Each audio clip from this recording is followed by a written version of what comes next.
Buenas noches, maestro. El día de hoy presentaré nuestro tema, que es el mecanismo de fluidos y sistemas circulatorios.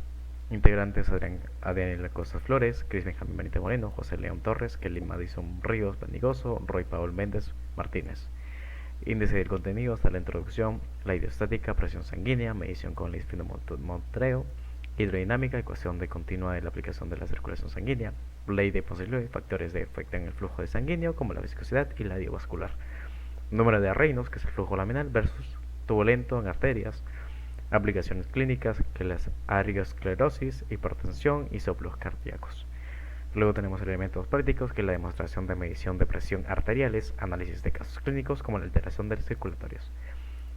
La introducción básicamente es un resumen de todo nuestro tema, que nos da a entender que es un enfoque en nuestro propio cuerpo, como estos breves puntos nos van a ayudar en evaluar nuestra presión sanguínea, como también en revelar nuestros signos vitales, como la vital de especialidad y la radiovascular, y también analizaremos crucialmente las diferencias entre el flujo laminal y el turbulentos, ¿no? A base del número de Reynolds, finalmente comprender la aplicación clínicas en condiciones como la esclerosis, la hipertensión y soplos cardiales, ¿no? Incluido demostraciones clínicas. Fase inicial: hidrostática y presión sanguínea. La hidrostática es el estudio básicamente que se de la fisiología humana que ejerce la sangre al ser bombeada contra las paredes arteriales. El concepto fundamentalmente es el estudio y la rama de la física en la medicina, nuestro fluido de reposos, previamente mencionado, que es la fórmula presentada para poder entender mejor, que es la presión directamente es igual a la densidad del fluido más la aceleración de gravedad más la altura columna del líquido, ¿no? Aunque la sangre está en movimiento, es importante poder saber o determinar el flujo temporal para así permitirnos medir la presión hidrostática generalmente generada por el corazón, ¿no? Valores claves: tenemos la presión sistólica y la presión diastólica. Sistólica, presión más alta y corazón contrae y empuja. Presión diastólica, corazón relaja y de latidos, ¿no? Es muy importante eso en la medicina, que nos va a ayudar a diagnósticos en condiciones como la hipertensión, ¿no? Luego tenemos el siguiente tema, que sería la medición con esfigmonotreo. ¿Qué es el esfigmonotreo? Que es básicamente el diseño específico para medir la presión sanguínea. Comúnmente lo conocemos como tensiómetro, ¿no? Está componentemente de un brazalete y un manómetro. El brazalete es una banda inflamable que se coloca alrededor del brazo, y el manómetro es lo que muestra la magnitud y la presión del aire. Luego tenemos tipos de esfinómetros, que es el tal del mercurio, que es el estándar de oro, que va adentro, bueno, básicamente, que se coloca en riesgo porque adentro está el mercurio, pero es una columna de mercurio líquida, ¿no? Algo no tan grande. Luego tenemos el aneroide, que es un sistema vial de mecanismo más importante, requiere calibración eventualmente, y igualmente el digital es más común, obviamente, ¿no? Porque su facilidad, pero no requiere pero no requiere un estetoscopio, pero sí requiere una alta calibración consecutivamente. Y hay que entender como conclusión que la medición de la presión sanguínea es una aplicación crucial de la hidrostática, que permite el monitoreo de la salud cardiovascular, así pudiendo ayudar al médico a una mejor precisión en sus casos. A continuación tenemos la hidrodinámica explicada por mi compañera Maísa. Continuando con la exposición, en esta diapositiva pues hablaré sobre la hidrodinámica, que es la parte de la física que estudia cómo se mueven los fluidos. En nuestro caso pues lo estamos aplicando a la sangre que circula dentro de los vasos sanguíneos como si fuera un fluido en movimiento. En la hidrodinámica se considera factores como es la velocidad de la sangre, la presión, el caudal y el gasto cardíaco, donde que una de sus bases pues es la ecuación de Bernoulli que nos dice que hay una relación entre la presión, la velocidad y la altura en el fluido. Y bueno, de la ecuación general se desprende un principio más simple que es la ecuación de continuidad, eh, la cual el flujo sanguíneo se mantiene constante aunque cambie el diámetro del vaso. Fisiológicamente es muy importante porque la sangre no siempre va a circular, o sea, circula por tubos del mismo tamaño. Las arterias son grandes, las arteriolas más pequeñas y los capilares todavía son aún más delgados. Por eso la sangre se comporta como un fluido que se adapta a cada cambio de diámetro en el sistema circulatorio. Así como podemos ver de esta manera en la imagen, que pasa desde las arterias, así, que estoy señalando en esta parte, y luego pasa a los capilares y finalmente va a pasar hacia las venas. Pero eso se da manteniendo siempre la continuidad del flujo. Y pues en la ecuación de continuidad aplicada a la circulación, eh, ya directamente en la ecuación de continuidad matemáticamente se va a expresar como A1 por B1 igual a 2 por V2, donde que pues básicamente la A estaría representando el área del vaso sanguíneo y la V pues representa la velocidad de la sangre. O sea que nos quiere decir que si el área del vaso disminuye, la velocidad de la sangre tiene que aumentar para que el flujo de esta manera se conserve. Y al contrario, si el área aumenta, la velocidad va a disminuir. Un ejemplo muy claro está en los capilares. Aunque son muy delgados, el área total de los capilares juntos es enorme. Y eso hace que la velocidad de la sangre baje muchísimo. O sea que esa velocidad baja es fundamental porque va a permitir el intercambio de oxígeno, nutrientes y desechos en la sangre y los tejidos. En cambio, si hay una arteria estrecha por una esternosis, como se muestra aquí, el área se reduce y la velocidad de la sangre va a aumentar de forma anormal. O sea que ese aumento de la velocidad puede generar una turbulencia y producir los soplos que un médico escucha con el estetoscopio. Y esta situación opuesta pues como un aneurisma donde la arteria se dilata, el área aumenta, la velocidad baja demasiado y eso puede favorecer la formación de coágulos.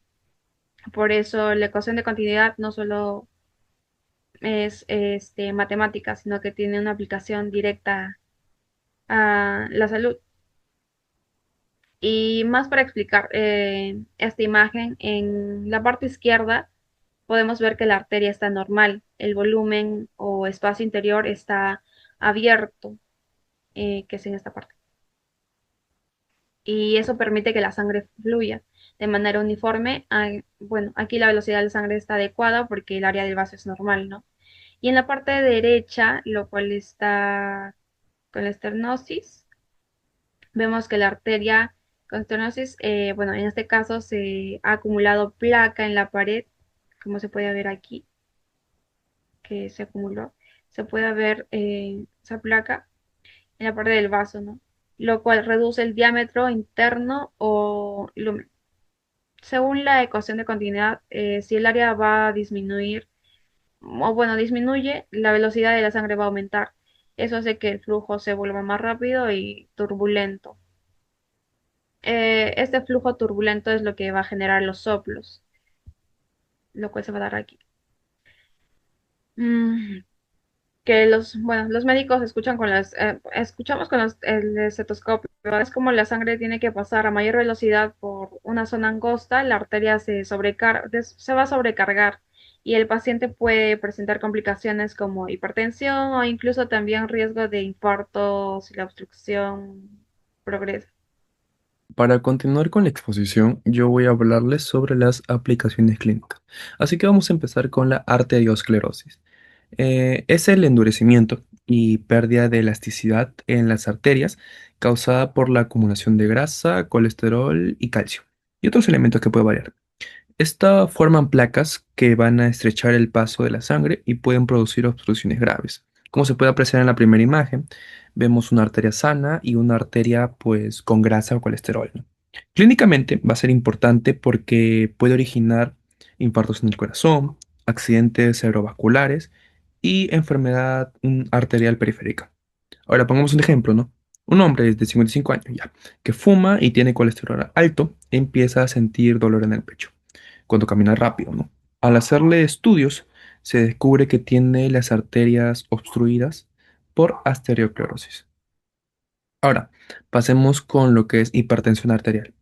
Es el aumento persistente de la presión con la que la sangre va a circular por las arterias, generalmente por encima de los 140 entre 90 milímetros de mercurio.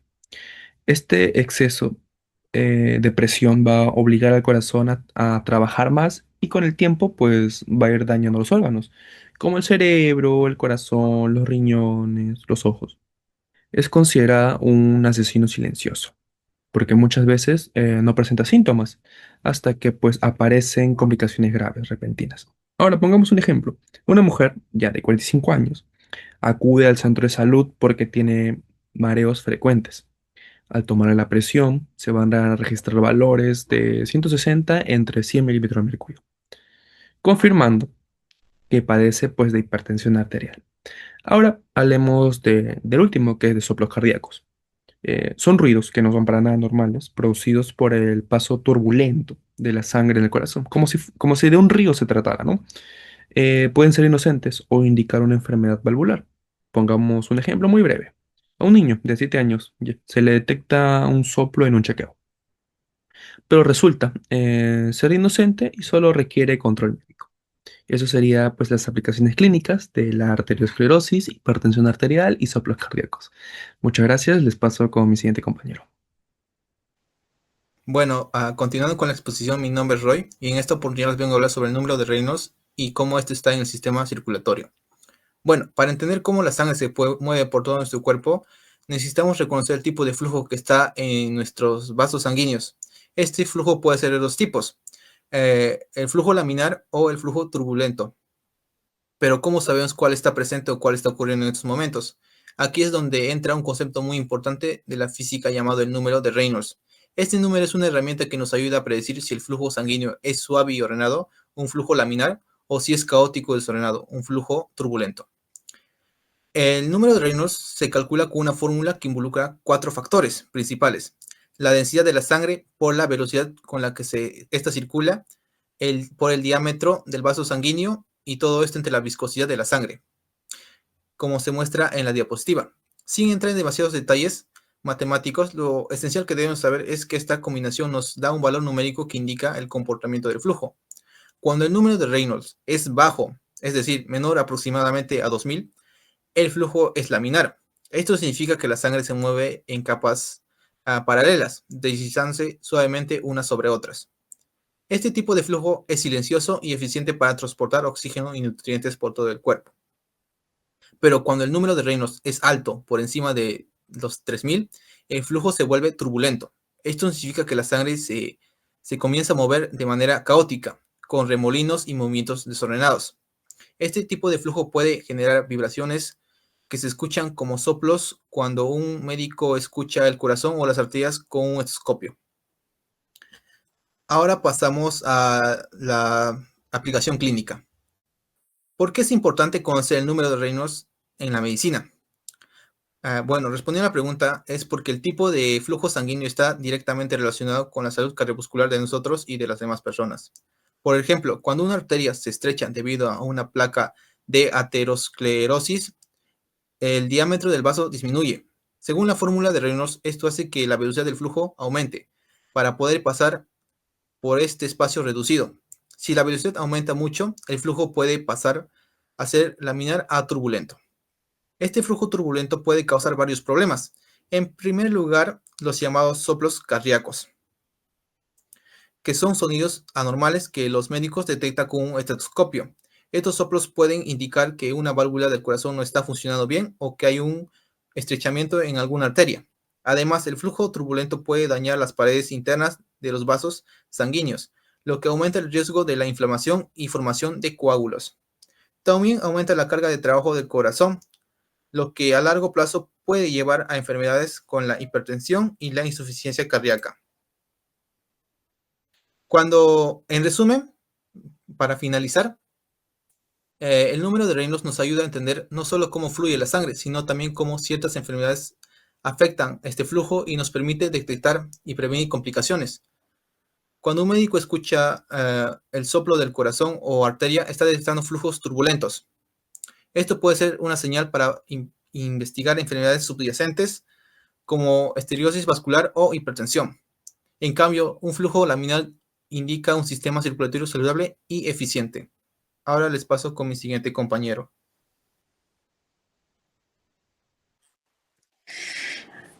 Buenas noches. Hoy voy a hablar sobre la ley de Poinsett. Bueno, para empezar, lo que nos dice la ley de Poinsett es que el flujo sanguíneo no ocurre al azar, sino que sigue principios físicos, ya que la sangre, al ser un líquido viscoso, se comporta parecido a otros líquidos en movimiento dentro de un tubo cilíndrico. Bueno, en términos simples, la cantidad de sangre que fluye por un vaso depende de 4 factores, que sería la presión del radio del vaso, la viscosidad de la sangre y la longitud del vaso. Como se puede ver aquí claramente en la diapositiva, aquí, en la fórmula. Para la siguiente diapositiva, que sería los factores que afectan el flujo sanguíneo. Bueno, para empezar, el radio del vaso sanguíneo.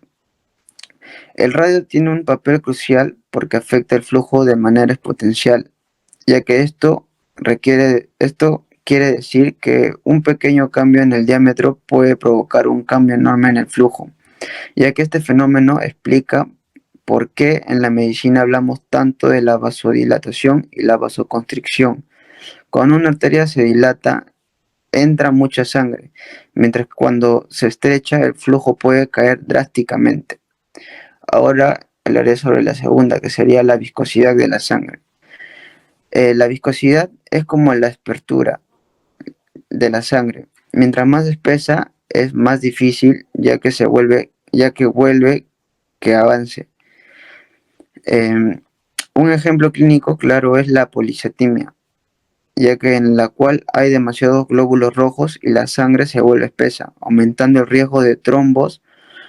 Por el contrario, en la anemia podríamos decir que la sangre es más líquida y fluye más facilidad, aunque eso también significa que transporta menos oxígeno. La tercera sería la presión sanguínea. Bueno, para empezar, la sangre fluye ya que debe haber una gradiente de presión, es decir, como una diferencia entre el inicio y el final del vaso. Este gradiente es generado principalmente por la acción de bombeo del corazón. Por eso, si la presión arterial cae demasiado como un shock, el flujo sanguíneo disminuye y los órganos no reciben suficiente oxígeno.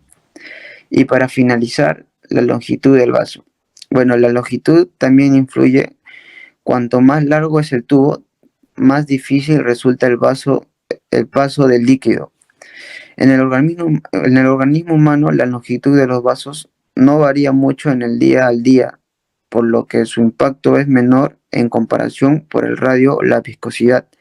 Sin embargo, sí se tiene relevancia en condiciones como la obesidad, donde la formación de más vasos sanguíneos aumenta la resistencia total al flujo. Para finalizar, la conclusión. Bueno, el análisis de la mecánica de fluidos en el sistema circulatorio nos brinda una visión integral del funcionamiento del sangre como el fluido de reposo y movimiento, explicando desde la presión sanguínea medida con un esfigmomanómetro hasta el comportamiento del flujo según la ecuación de continuidad. Bueno, la aplicación de la ley de Poinsett y del número de Reynolds evidencia la importancia del radio vascular, la viscosidad y la velocidad en la dinámica sanguínea, permitiendo comprender cómo pequeños cambios pueden generar consecuencias clínicas significativas. Estos conocimientos facilitan la interpretación de enfermedades como la hipertensión y la arteriosclerosis y los glóbulos cardíacos, relacionado con los principios físicos con la práctica médica. Asimismo, el análisis del caso y la demostración práctica fortalecen el vínculo entre teoría y realidad, resaltando el papel fundamental de la fisiología y la física en el cuidado de la salud cardiovascular. Gracias.